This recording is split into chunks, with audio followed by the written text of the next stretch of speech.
कोकणातील प्रत्येक अपडेट जाणून घेण्यासाठी आजच माझे कोकणच्या सोशल मीडिया प्लॅटफॉर्मला लाईक, फॉलो आणि सबस्क्राईब करा।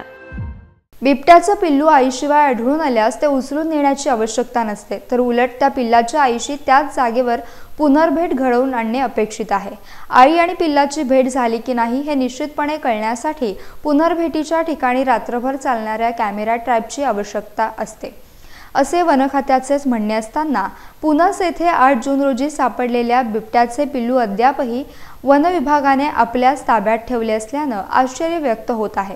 सध्या हे पिल्लू सुस्थितीत असले तरी या पिल्लाची आईशी भेट कधी होणार किंवा होणार आहे की नाही आणि हे पिल्लू वन खाते आपल्या ताब्यात किती दिवस ठेवणार असे अनेक प्रश्न आता या निमित्ताने पुढे आले आहेत। या बछड्याची तज्ञ वैद्यकीय अधिकारी नितीन बनगर यांच्या मार्गदर्शनाखाली जोपासना सुरू आहे। त्याला सध्या दिवसातून आम्ही एकदा वजन करतो। त्याच्या वेटनुसार त्याला जे दूध आहे ते वेटनुसार त्याच्या देतो। वेटच्या 10 ते 15% त्याच्या वेटनुसार देतो आणि दिवसातून 4 वेळा त्याची फीडिंग असते आणि छोट्या बॉटल्सद्वारे आम्ही त्याला दूध देतोय। तो फक्त 40-45 अंदाजे दिवसाचा आहे, त्यामुळे त्याची दिवसभर डॉक्टर त्याचे 24 तास डॉक्टर त्याच्यासोबत असतात।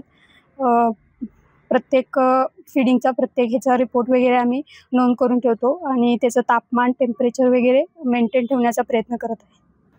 बिबट्याचे पिल्लू हे गेले 18 दिवस वन विभागाच्या ताब्यात डॉक्टर निखिल बनगर यांच्या निगराणीखाली ठेवण्यात आले आहे। डॉक्टर निखिल बनगर हे 24 तास त्या बिबट्याच्या पिल्लाची देखरेख करत आहेत। त्याला औषधोपचार,